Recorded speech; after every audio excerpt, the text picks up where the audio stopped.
नमस्कार दोस्तों, मैं आलोक चौबे ओम गुरुकुल एकेडमी आप सभी का हार्दिक स्वागत करता हूं। दोस्तों, हम लोग करंट अफेयर के डेली के सेशन में आज फिर से पुनः आपके सामने उपस्थित हूं। दोस्तों, आज हम लोग बहुत इम्पोर्टेंट जो भी क्वेश्चन पिछले दिनों के हैं उस पर बात करेंगे। दोस्तों, ठीक, देखो जो भी छात्र दोस्तों ओम गुरुकुल एकेडमी टेलीग्राम चैनल से ऐड नहीं है, वो इस लिंक पे जाकर ऐड हो सकते हैं। डिस्क्रिप्शन बॉक्स में आपको ये लिंक मिल जाएगा। दोस्तों, उसके बहुत से फ़ायदे हैं। डेली अपडेट धीरे धीरे मिलना शुरू वहीं पे हो जाएंगे और वहाँ पे पोल्स के माध्यम जो क्वेश्चन आते हैं उसकी भी कोशिश है कि 2-4 दिन में शुरू हो जाए वहाँ पे अच्छे टॉपिक के बेस्ट क्वेश्चन। चलते हैं दोस्तों पहले क्वेश्चन के साथ। बहुत ही इम्पोर्टेंट क्वेश्चन। हाल ही में Pandit Hariprasad Chaurasia life time achievement award से किसे सम्मानित किया गया? दोस्तों, प्रभा आत्रे, मनीष तिवारी, दोस्तों मनीष तिवारी हो गया, A.K. सीकरी, R. विष्णु प्रसाद। ठीक दोस्तों, एक थोड़ा टाइपिंग एरर है दोस्तों, यहाँ पे ये एन लगा है। ठीक, अब देखते हैं, अब बात करते हैं Hariprasad Pandit Hariprasad Chaurasia life time achievement award के। ये दोस्तों संगीत के क्षेत्र में दिया जाता है। जो भी संगीत क्षेत्र में अच्छा कार्य करता है या उसके बढ़ाने के लिए उसके योगदान अहम होता है उसका, उस क्षेत्र में, किस क्षेत्र में, जिसका भी संगीत के क्षेत्र में अहम योगदान होता है, किस क्षेत्र में, मैंने ऐसे पूछा जा सकता है कि आपको Pandit Hariprasad Chaurasia life time achievement award किस क्षेत्र में दिया जाता है, तो संगीत क्षेत्र में दिया जाता है। दोस्तों, इस बार ये दोस्तों प्रभा आत्रे को दिया गया। ठीक, प्रभा आत्रे को दिया गया इस बार। ये दोस्तों अगर आपसे पूछ लिया जाए, हिंदुस्तानी ख्याल की गायिका है दोस्तों। अच्छा, आप लोग कमेंट बॉक्स में ज़रूर लिखें दोस्तों कि भारत में जो संगीत की कितनी शैलियाँ हैं। ठीक दोस्तों, और इनका अगर घराना पूछ लिया जाए, क्योंकि जो इनका घराना पूछ लिया जाए तो ये घराना से संबंधित है दोस्तों। पूछा जाता है क्वेश्चन, बहुत ही इंपॉर्टेंट अगर स्टैटिस्टिक्स के बनेगा दोस्तों तो बनेगा कि प्रभा आत्रे किस घराने से संबंध रखते हैं, तो किस घराने से रखते हैं? किराना घराने से। ये हिंदुस्तानी गायिका है और इनको पद्म विभूषण पुरस्कार कब मिला ये भी पूछा जा सकता है। इन्हें बहुत से पुरस्कार दोस्तों मिल चुके हैं। ठीक है, उनकी गिनती नहीं, लेकिन अभी हाल ही में इनको पिछले वर्ष मतलब 2022 का पद्म विभूषण पुरस्कार से सम्मानित किया जा चुका है। इनको क्या इंपॉर्टेंट है कि इन्हें संगीत के क्षेत्र में कौन सा पुरस्कार? Pandit Hariprasad Chaurasia life time achievement award से सम्मानित किया गया। ये इनको 2022 में पद्म विभूषण से भी सम्मानित किया गया था। ये किराना घराने संबंधित था। इनको ये पुरस्कार किसने दिया, किसके द्वारा दिया गया दोस्तों, ये भी पूछा जा सकता है। तो किसके? महाराष्ट्र CM एकनाथ शिंदे के द्वारा।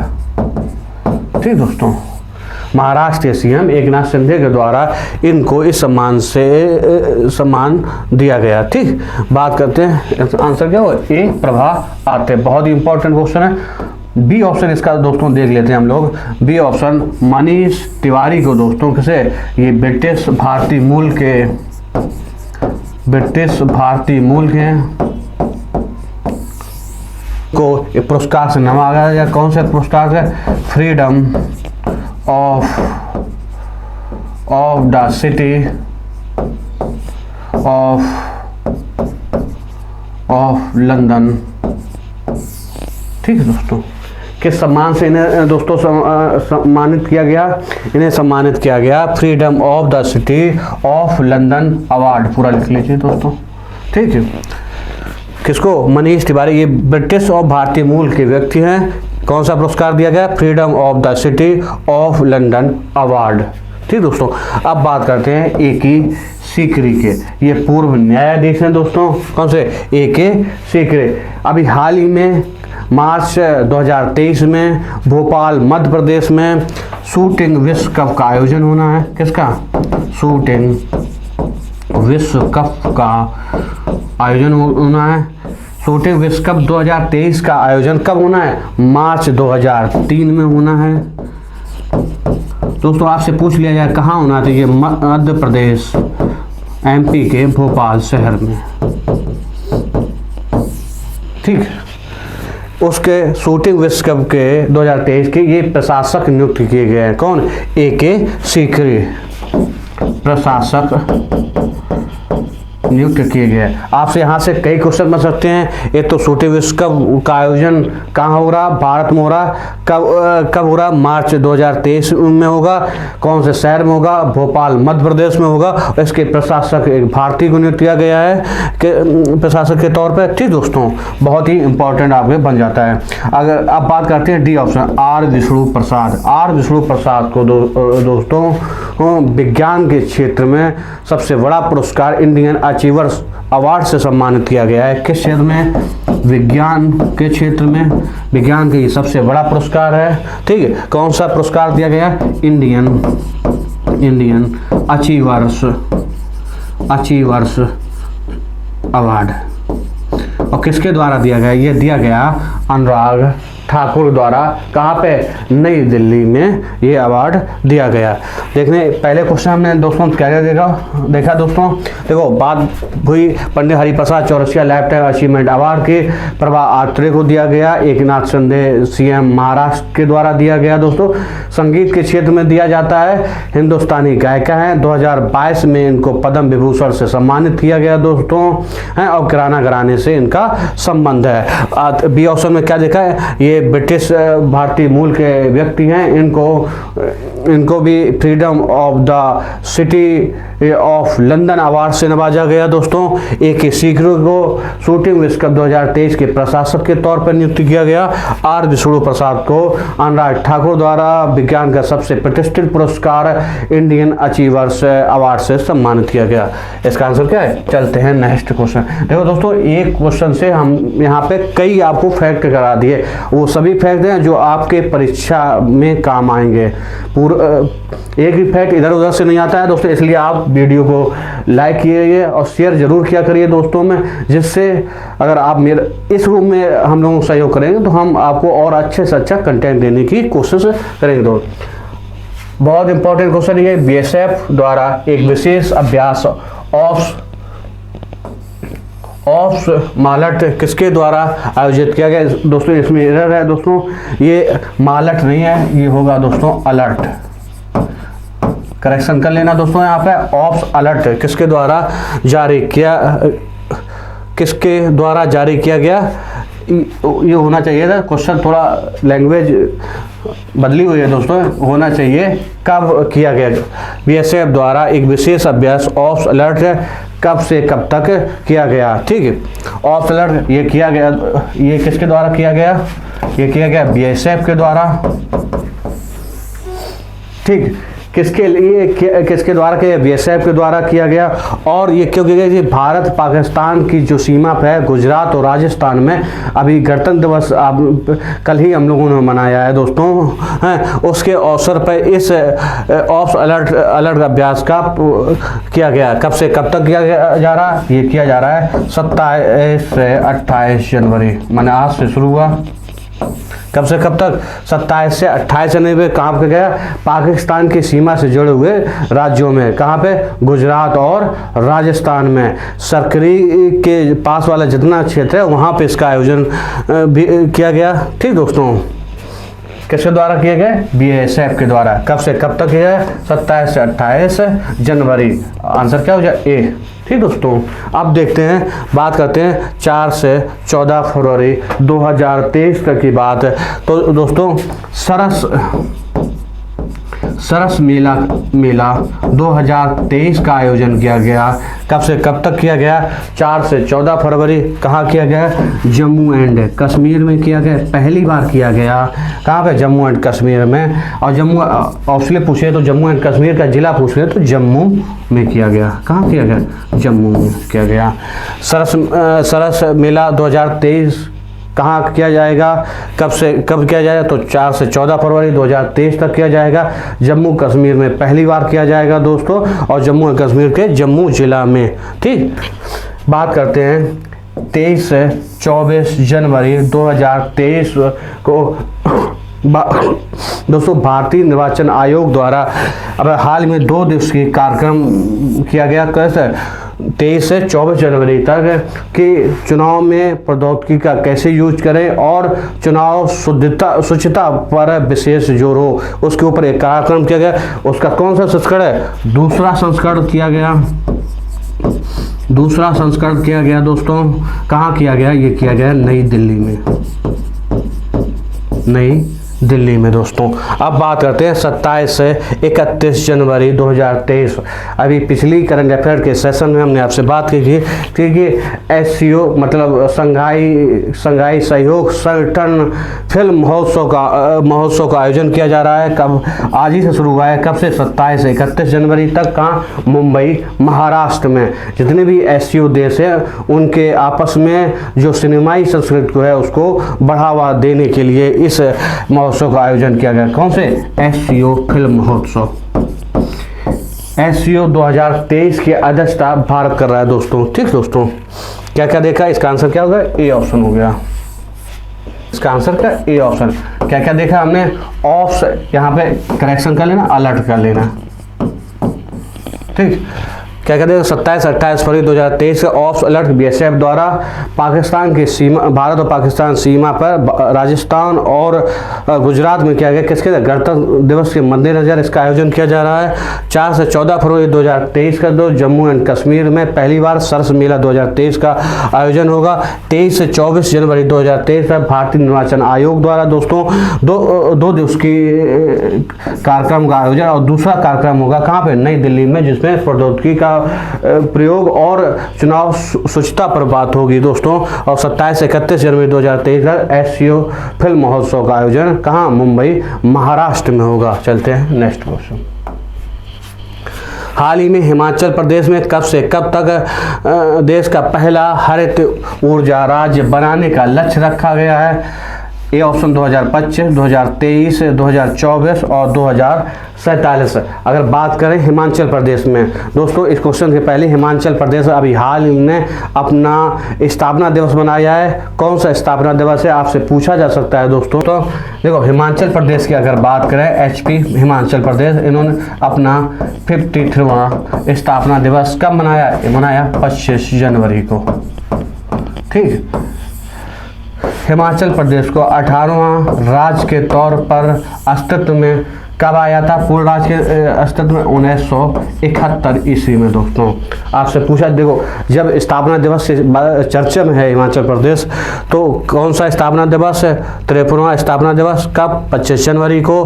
कौन से राज्य के तौर पर अस्तित्व में आया था? 18वां राज्य के। और कब? 1971 में। वर्तमान मुख्यमंत्री, आप लोग नाम कमेंट जरूर में लिखें। देखो, इन्होंने ऊर्जा पहला हरित ऊर्जा, याद रखना, कौन सी कैसी ऊर्जा की बात करिए? ग्रीन एनर्जी की बात करिए। बनाने का लक्ष्य कब तक प्राप्त कर लेंगे? वो भी देश का पहला राज्य 2025 तक। इसका आंसर क्या हो जाएगा? 2025 तक। अभी पिछले कई वीडियो हमने लक्ष्यों के ऊपर आपको बहुत क्वेश्चन कराए हैं। 2023, 2024, 2047 तक बहुत ही इम्पोर्टेंट लक्ष्य भारत सरकार द्वारा दोस्तों निर्धारित करें। देखो, 2025 तक एक लक्ष्य है कि सभी गांवों में ऑप्टिकल फाइबर बिछाने का जो जाल है, बिछाने का काम है, कब तक पूरा कर लिया जाएगा? 2025 तक दोस्तों पूरा कर लिया जाएगा। ठीक, अब 2023 की बात करें तो ब्रॉड गेज रूट जो है, रेलवे में जो लाइनें होती है, उसमें 100% विद्युतीकरण करने का लक्ष्य कब तक रखा गया है? ये रखा गया है 2023 तक दोस्तों। और सभी पूर्वोत्तर राज्यों को रेलवे नेटवर्क से जोड़ने के लिए, पूर्वोत्तर राज्यों की राजधानियों को दोस्तों याद है, पूर्वोत्तर राज्यों की राजधानियों को रेलवे नेटवर्क से जोड़ने का कार्यक्रम जो लक्ष्य रखा है, कब तक? 2023 तक रखा है दोस्तों। बात करते 2024 तक है। 2024 तक दोस्तों सबको आवास मुहैया कराने के लक्ष्य रखा गया है दोस्तों। इससे पहले दोस्तों 2022 था, लेकिन पूरा ना हो सका। ठीक, उसके बाद बढ़ा दिया। उसके बाद 2024 को एक और लक्ष्य याद रखना है कि डिजिटल रेडियो लॉन्च करने का भी लक्ष्य कब तक है? 2024 तक। बात करते हैं 2047 तक। 2047 तक हाइड्रोक्लोरोकार्बन का उपयोग है उसको 80% 50% तक कम करने का लक्ष्य रखा गया है। दोस्तों लक्ष्य बहुत सारे हैं, लेकिन एक एक दो दो इसलिए बता रहे हैं जिससे आपको याद रहे प्रॉपर, इसीलिए अलग अलग हम फैक्ट बताते चलते हैं। ठीक, लक्ष्य के ऊपर ये क्या पूछा, कब तक ग्रीन ऊर्जा राज्य बनाने का लक्ष्य रखा है, 2025 तक। प्रधानमंत्री राष्ट्रीय बाल पुरस्कार 2023 के संबंध में कौन सा कथन सत्य है? दोस्तों वर्ष में 15 बच्चों को इस पुरस्कार से सम्मानित किया। दोस्तों ये गलत है, क्योंकि जो प्रधानमंत्री राष्ट्रीय बाल पुरस्कार 2023 की बात करें तो अब की बार 11 बच्चों को दिया गया, और कितने राज्यों में, 11 राज्य प्लस केंद्र शासित राज्यों से ये बच्चे चुने गए। ये बच्चों को 6 श्रेणियों में दिया जाता है जो दोस्तों संस्कृति, कला, बहादुरी, नवाचार, खेल प्रतियोगिता आदि 6 श्रेणियों में इन बच्चों को किसके द्वारा दिया जाता है? महिला एवं बाल विकास मंत्रालय द्वारा ये पुरस्कार दिया जाता है। नई दिल्ली में एक कार्यक्रम के दौरान राष्ट्रपति द्रौपदी मुर्मू द्वारा ये पुरस्कार बच्चों को दिया गया है। किनके द्वारा दिया गया है? द्रौपदी मुर्मू राष्ट्रपति के द्वारा दिया गया, इसलिए ये 15 गलत है, 11 बच्चों को दिया गया। अब सेकंड पॉइंट देखते हैं, प्रत्येक बच्चों को 1 लाख रुपए का पुरस्कार स्वरूप दिए गए। ये सही है, 1 लाख रुपए, एक प्रशस्ति पत्र, एक मेडल। ठीक है, कौन सही? दूसरा सही है। तो क्या पूछा है, कौन सा सही है? ऐसे क्वेश्चन में ये भी ध्यान रखना पूछा क्या है, आंसर बी हो जाएगा। ठीक दोस्तों, इसी दौरान स्मृति जुबिन ईरानी ने एक पुस्तक का विमोचन दिया, यंग हीरोज ऑफ इंडिया का। ठीक, उसकी पहली प्रतिमा राष्ट्रपति को सौंपी उन्होंने। निम्नलिखित कब राष्ट्रीय पर्यटन दिवस मनाया जाता है? 25 जनवरी, 27 सितंबर, 18 दिसंबर और 20 दिसंबर। दोस्तों राष्ट्रीय पर्यटन दिवस की बात करें तो पर्यटन को बढ़ावा देने के लिए ये दिवस मनाया जाता है। कौन सा? राष्ट्रीय पर्यटन कब मनाया जाता है? 25 जनवरी को। ठीक, किसके द्वारा मनाया जाता है? पर्यटन मंत्रालय के द्वारा। ठीक, इसका आंसर क्या हो जाएगा दोस्तों? 25 जनवरी। 25 जनवरी को राष्ट्रीय मतदाता दिवस के भी तौर पे हम मनाते हैं। अब अगर आपसे पूछ लिया, ये तो राष्ट्रीय पर्यटन दिवस पूछ लिया, आपके विश्व पर्यटन दिवस कब मनाया जाता है? तो ये मनाया जाता है 27 सितंबर को। कौन सा? विश्व पर्यटन दिवस। दोस्तों पर्यटन मंत्रालय द्वारा पर्यटन के क्षेत्र में बढ़ावा देने के लिए और इसका अर्थव्यवस्था के क्षेत्र में क्या महत्व है पर्यटन क्षेत्र का, उसके इस पे प्रकाश डाला जाता है। इसलिए अभी एक शिखर सम्मेलन का, भारत का पहला वैश्विक पर्यटन शिखर सम्मेलन का आयोजन होने जा रहा है। कहाँ पे? नई दिल्ली में। कब से कब तक? 10 से 12 अप्रैल को ये आयोजित किया जाएगा, 2023 को। कौन सा? भारत का पहला वैश्विक पर्यटन शिखर सम्मेलन 10 से 12 अप्रैल पर्यटन मंत्रालय द्वारा आयोजित किया गया है। कहाँ पे? नई दिल्ली में। अब बात करते हैं 18 दिसंबर। 18 दिसंबर को राष्ट्रीय अल्पसंख्यक अधिकार दिवस के तौर पर मनाते हैं। बहुत इंपॉर्टेंट फैक्ट है ये। कौन सा? राष्ट्रीय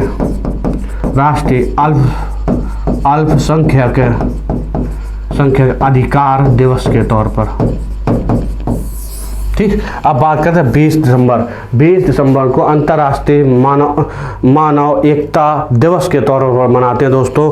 कौन सा? 20 दिसंबर अंतर्राष्ट्रीय मानव एकता दिवस के तौर पर। ठीक, बहुत ही इंपॉर्टेंट है ये।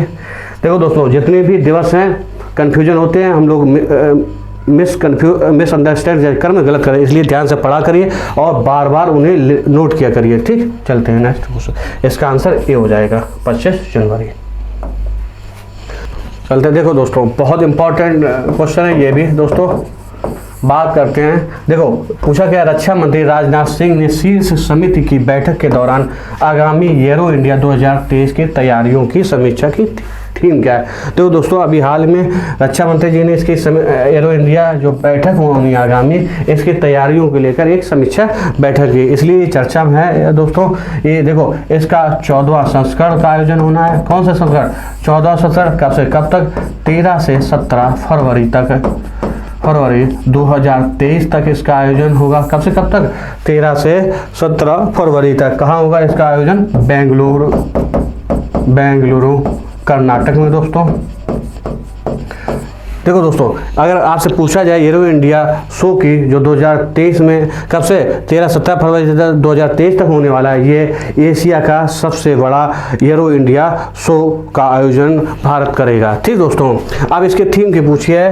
थीम ए ऑप्शन इसके थीम है the runway to a billion opportunities. ठीक, इसके थीम है। बात करते हैं बी ऑप्शन के, मृदा जहाँ भोजन शुरू होता है, इसकी ये थीम है। 5 दिसंबर को विश्व मृदा दिवस मनाया जाता है। कौन सा? विश्व मृदा दिवस कब मनाया जाता है? ये मनाया जाता है 5 दिसंबर को दोस्तों। बात करते हैं सी ऑप्शन के, डिग्निटी फ्रीडम और जस्टिस फॉर ऑल। देखो, मानवाधिकार, अंतर्राष्ट्रीय मानवाधिकार दिवस की थीम है कौन सी? डिग्निटी फ्रीडम और जस्टिस फॉर ऑल। ठीक, ये विश्व अंतर्राष्ट्रीय मानवाधिकार दिवस कब मनाया जाता है? ये मनाया जाता है दोस्तों 10 दिसंबर को। 10 दिसंबर को दोस्तों। अब क्या करते हैं, प्रवासियों को प्राथमिक स्वास्थ्य देखभाल में एकीकृत करना दोस्तों, ये थीम है अंतर्राष्ट्रीय प्रवासी दिवस के। कब मनाया जाता है? ये मनाया जाता है दोस्तों 18 दिसंबर को। प्रवासी भारतीय दिवस की बात नहीं है, ये अंतर्राष्ट्रीय प्रवासी दिवस की बात है। कब मनाया जाता है? 18 दिसंबर को मनाया जाता है। इसका आंसर क्या हो गया? ए ऑप्शन हो गया। चलते हैं नेक्स्ट क्वेश्चन। हाल ही में बाल कृष्ण दोषी का निधन हो गया। वे कौन थे दोस्तों? बाल कृष्ण दोषी एक भारत के जाने माने आर्किटेक्ट थे।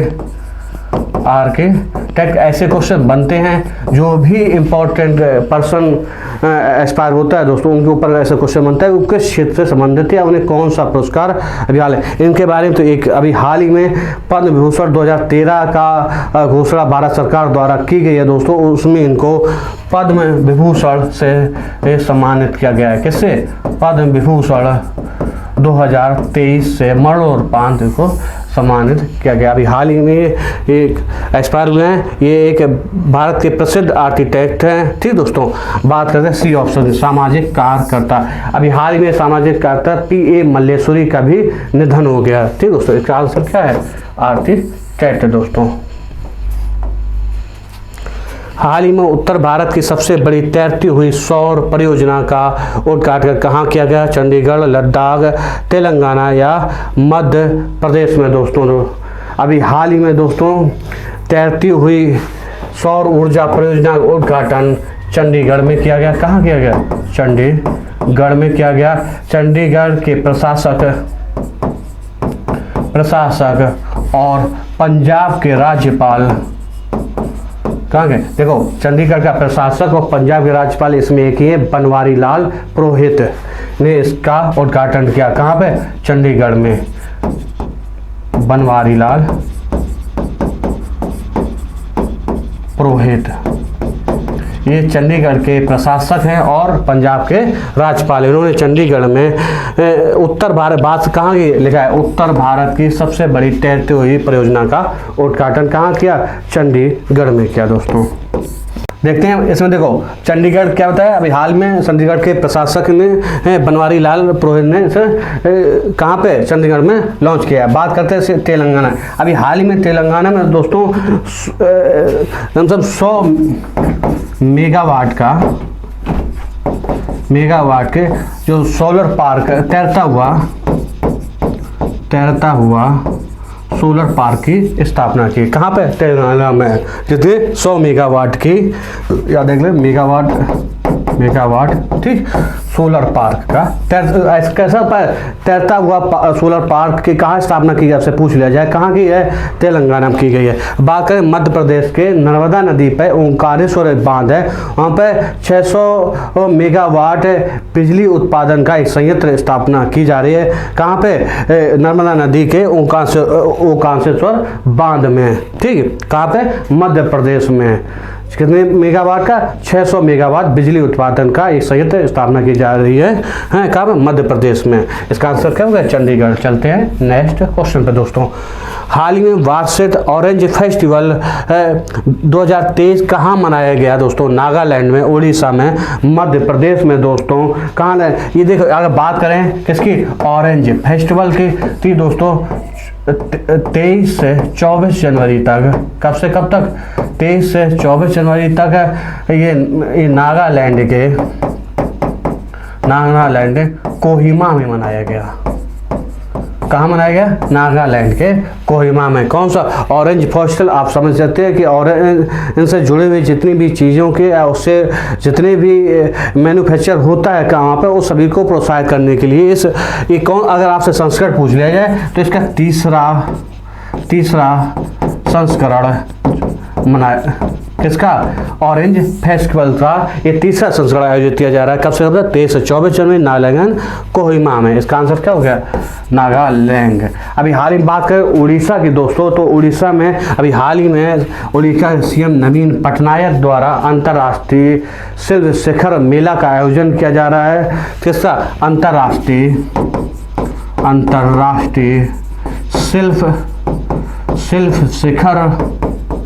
शिखर मेला का आयोजन किया जा रहा है। कहाँ पे किया जा रहा है? ये उड़ीसा में किया गया है। बात करें मध्य प्रदेश की, मध्य प्रदेश में कब से, मध्य प्रदेश में की बात करें तो मध्य प्रदेश में भोपाल में 22 से 23 जनवरी तक अभी हाल ही में अंतर्राष्ट्रीय विज्ञान साहित्य महोत्सव का आयोजन किया गया। किसके किया गया?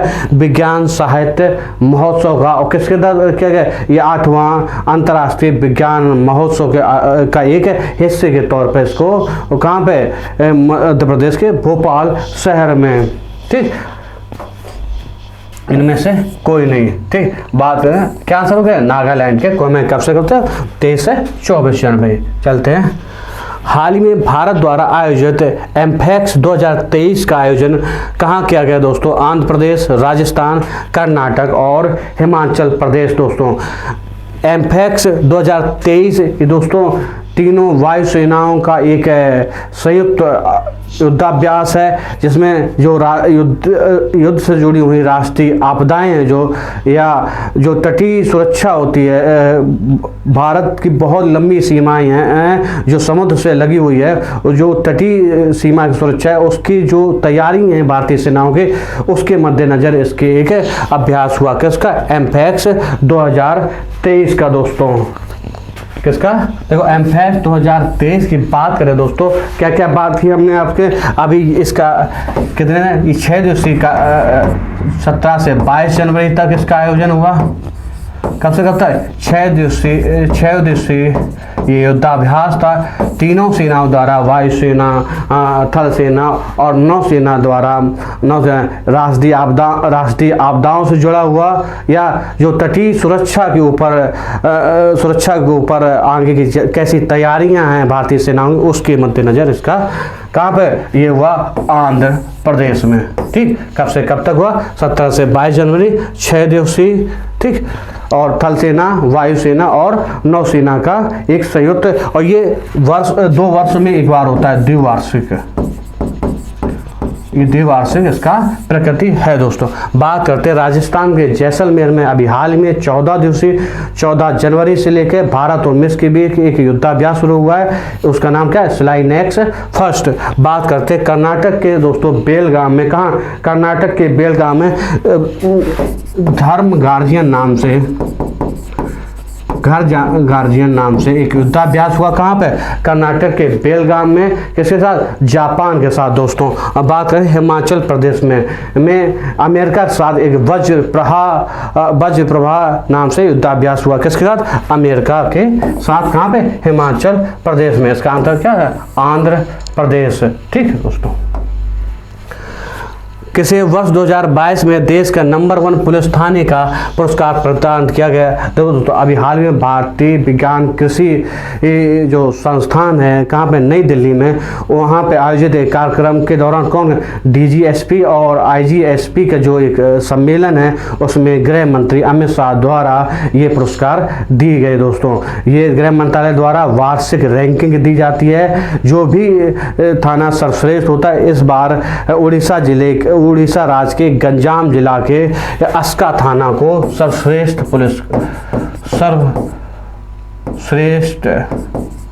पुलिस थाना का, किसका? सर्वश्रेष्ठ पुलिस थाना का पुरस्कार मिला। किसे? अस्का थाना की, कहाँ पे? उड़ीसा राज्य का गंजाम जिले का। और वहीं के कहाँ पे? उड़ीसा राज्य के गंजाम जिले का ये दूसरा पुलिस थाना है, गंगापुर पुलिस स्टेशन है ये। इसे द्वितीय पुरस्कार से सम्मानित किया गया। इसके द्वितीय पुरस्कार से, ये द्वितीय सर्वश्रेष्ठ पुलिस स्टेशन है। और तीसरा उत्तराखंड के एक पुलिस थाने को मिला है तीसरा। ठीक, इसलिए शीर्ष बहुत जरूरी है, ज़्यादा 2 याद रखो, क्योंकि ये ज़्यादा चर्चा, क्योंकि एक ही जिले के 2 पुलिस थाने को शीर्ष पुलिस स्टेशन का किसके द्वारा? गृह मंत्रालय के केंद्रीय मंत्री अमित शाह द्वारा इसे सम्मानित किया गया है। इनमें से कोई नहीं। इसका आंसर क्या होगा? ए, अस्का थाना को। चलते हैं नेक्स्ट क्वेश्चन। हाल ही में किस देश के प्रसिद्ध क्रिकेटर हाशिम अमला ने अंतर्राष्ट्रीय क्रिकेट से संन्यास लेने की घोषणा की है? किसके किया दोस्तों? ये किया है दक्षिण अफ्रीका के ये बल्लेबाज क्रिकेटर थे दोस्तों। हाल ही में जारी वैश्विक रिसर्च एजेंसी टेक्सन के आंकड़ों के अनुसार साल 2022 किस शहर को स्टार्टअप 10.8 अरब डॉलर की फंडिंग जुटाने के साथ देश ने शीर्ष स्थान पर रहे? बेंगलुरु ऐसा शहर है जो शीर्ष पर रहा है। बेंगलुरु कहाँ पड़ता है? कर्नाटक पड़ता है दोस्तों। चलते हैं नेक्स्ट क्वेश्चन पे। जनवरी 2023 में वर्ल्ड ऑफ स्टैटिस्टिक्स की तरफ से जारी दुनिया के 10 सबसे अमीर अभिनेताओं की लिस्ट में 4th नंबर पर कौन रहा दोस्तों? इस समय एक पठान मूवी का अभी हाल ही में सिनेमाघर में लगी हुई है, उसके जो अभिनेता है शाहरुख खान किस नंबर पर रहे? 4th नंबर पर रहे शाहरुख खान दोस्तों। किस देश की संसद 2023 में G20 देशों के संसद अध्यक्षों की P20 सम्मेलन आयोजित करी? दोस्तों अभी इस समय भारत के पास G20 की अध्यक्षता है, इसलिए G20 के देशों की जो भी संसद है उसके जो भी अध्यक्षों की एक बैठक होगी। उस बैठक का कहाँ आयोजन होगा? उसका सम्मेलन जो बैठक होगी वो P20 के नाम से होगी। और कौन करेगा? भारत करेगा। ठीक, चलते हैं नेक्स्ट क्वेश्चन पर। 18 जनवरी 2023 को नेटवर्क प्लानिंग ग्रुप का कौन सा सत्र आयोजित किया गया? दोस्तों अभी हाल ही में इसका कहाँ पे? नई दिल्ली में किया गया। आपसे कौन सा संस्करण पूछा है? सत्र मतलब तो 41वां सत्र का आयोजन किया गया दोस्तों। हाल ही में किस खिलाड़ी ने NSCI all Indian snooker open 2023 का जीता है? लक्ष्मण रावत ने। किसने जीता है?